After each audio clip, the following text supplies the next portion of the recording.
नमस्कार दोस्तों, कथा वाचन में आप सभी का स्वागत है। इस वीडियो में हम आपको वैभव लक्ष्मी व्रत की कथा बताएंगे।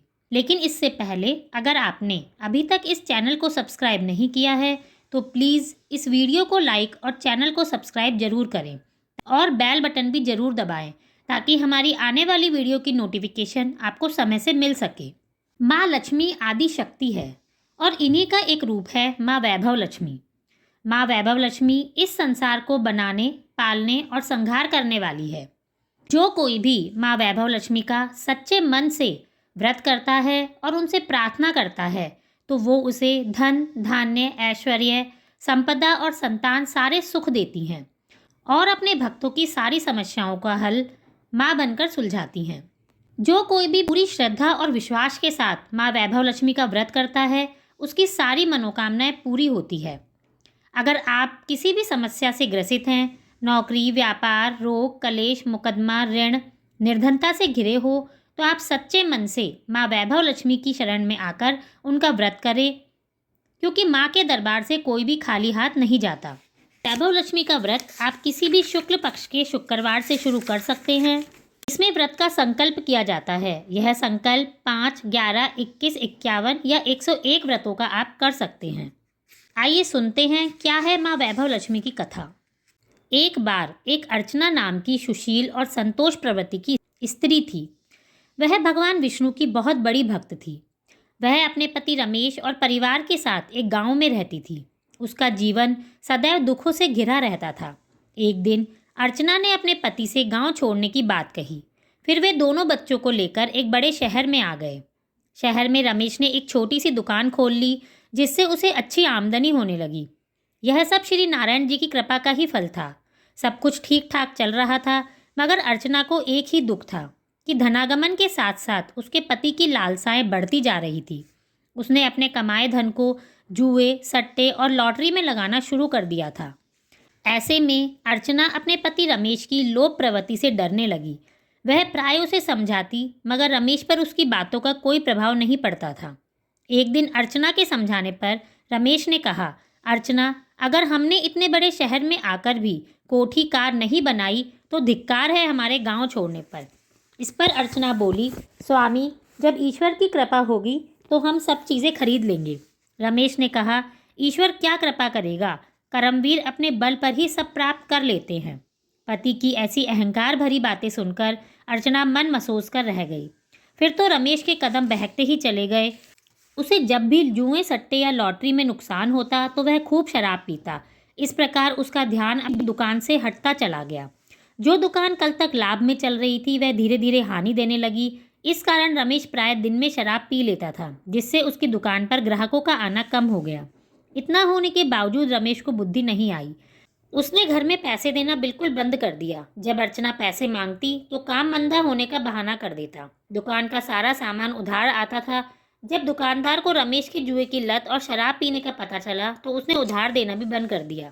इसका परिणाम यह हुआ कि रमेश की दुकान में ताला पड़ गया। अब तो घर में फाका होने लगा। रमेश काम धंधे की तलाश के नाम पर सुबह घर से निकलता और शाम को ना जाने कहाँ से शराब पीकर लौट आता। घर में दोनों बच्चे और अर्चना भूख से बिलखते रहते। कुछ दिनों तक अर्चना पड़ोस से मांगकर दोनों बच्चों का पेट भरती रही। फिर पड़ोसियों ने भी नजरें फेर ली। आखिर कोई कब तक किसी की सहायता कर सकता है। उस दिन रात होने पर दोनों बच्चे भूख से बिलख बिलख कर सो गए।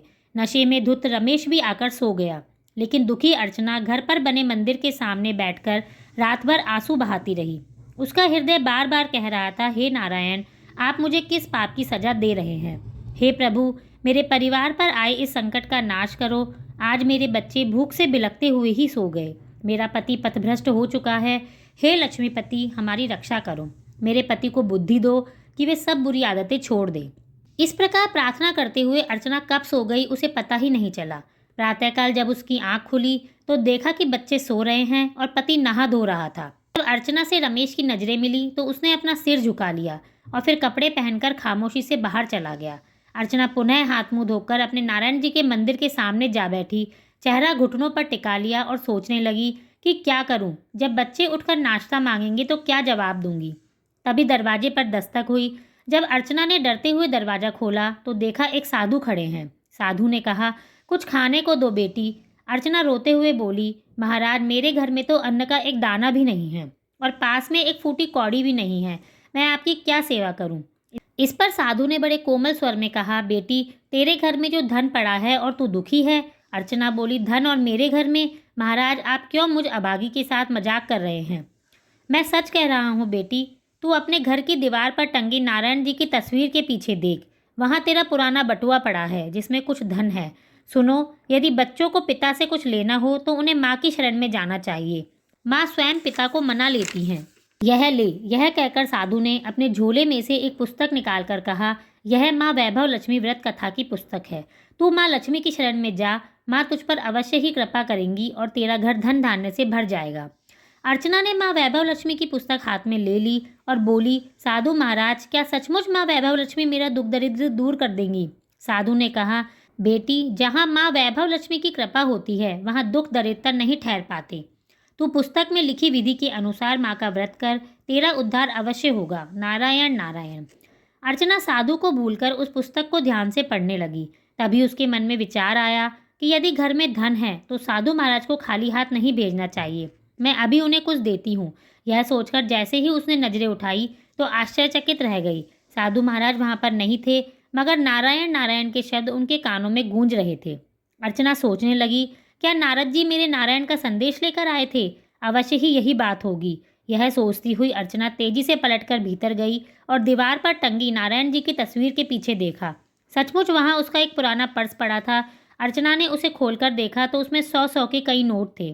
खुशी के मारे उसका चेहरा दमकने लगा, शरीर में एक उत्साह और फुर्ती आ गई। जल्दी जल्दी उसने स्नान किया और पुस्तक पढ़ने बैठ गई।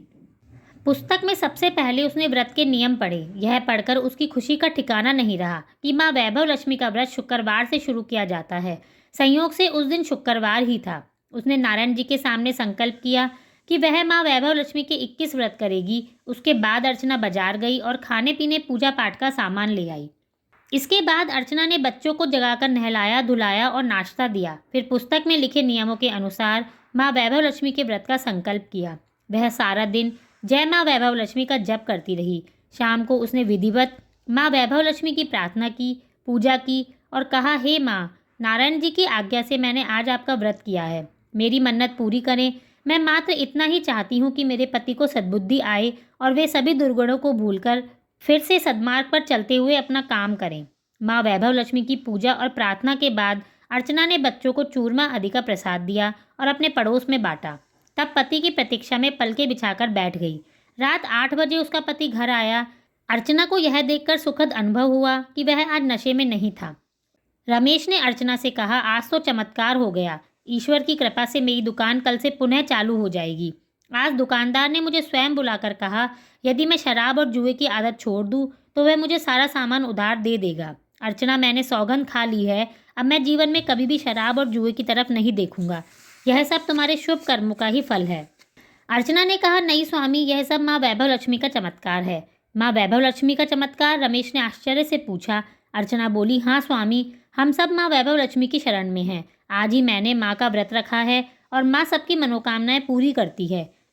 ये जिससे प्रसन्न हो जाती हैं उसके जीवन में कभी भी दुख दरिद्रता नहीं आती। रमेश ने कहा, मगर अर्चना, तुम्हें यह सब किसने बताया? मेरा मन रोमांचित हो रहा है, मुझे बताओ। आइए स्वामी, पहले आप माँ का आशीर्वाद लो। यह कहकर अर्चना रमेश को घर के मंदिर में ले गई। एक चौकी पर रखे श्रीयंत्र के सामने माँ वैभव लक्ष्मी की ज्योत अभी भी जल रही थी। जल के पात्र पर रखी कटोरी में अर्चना का आखिरी आभूषण, उसके नाक की सोने की कील पड़ी थी। रमेश जैसे ही माँ की ज्योत के समक्ष गया, उसकी आंखों से अविरल अश्रुधारा बह निकली। वह हाथ जोड़कर बोला, हे माँ, मैं लोभ में फंसकर पथभ्रष्ट हो गया था। मैं मेहनत किए बिना ढेर सारी दौलत प्राप्त करना चाहता था, लेकिन हे माँ, मैं समझ गया, आपने मुझे मेरे लालच का ही दंड दिया है। अब मैं अपने परिवार सहित आपकी शरण में हूँ, हमारा उद्धार करो। हे माँ, मैं संकल्प करता हूँ कि मैं अपनी पत्नी के साथ आपका व्रत करूँगा। फिर पति पत्नी दोनों ने मिलकर माँ वैभव लक्ष्मी का प्रसाद ग्रहण किया। दूसरे दिन रमेश ने अपनी दुकान को झाड़ पोंछ कर साफ किया और दुकानदार से सामान ले आया। दोपहर होते होते दुकान पहले की तरह चलने लगी। इसके बाद जब शुक्रवार आया तो दोनों पति पत्नी ने मिलकर माँ वैभव लक्ष्मी का व्रत किया। एक ही सप्ताह में घर की स्थिति सुधरने लगी। अब रमेश ने लोभ त्याग कर सब कुछ माँ वैभव लक्ष्मी पर छोड़ दिया। इस प्रकार जब 21वां शुक्रवार आया तो पति पत्नी ने अपने सगे संबंधियों को बुलाकर कथा की, 7 कन्याओं का पूजन करके उन्हें भोजन कराया, माँ वैभव लक्ष्मी की व्रत कथा की एक पुस्तक भेंट की। इसके अतिरिक्त माँ वैभव लक्ष्मी व्रत की 101 प्रतियां सभी श्रद्धालुओं में बांटी। उस दिन उन्होंने यह संकल्प किया कि हम जीवन भर निष्काम भाव से माँ वैभव लक्ष्मी का व्रत करते रहें। इस व्रत कथा को सुनने के बाद आप माँ वैभव लक्ष्मी से निम्नवत प्रार्थना करें कि हे माँ, जिस प्रकार आपने अर्चना की सभी मनोकामनाएं पूरी की, उसी तरह से अपने भक्तों की सारी मनोकामनाएं भी पूरी करना और अपनी शरण में आए सभी भक्तों की रक्षा करना, उन्हें सुख, समृद्धि, धन धान्य और संतान देना। इसके बाद आप लक्ष्मी चालीसा या श्री महालक्ष्मी स्तवन या श्री लक्ष्मी जी की आरती करें। धन्यवाद।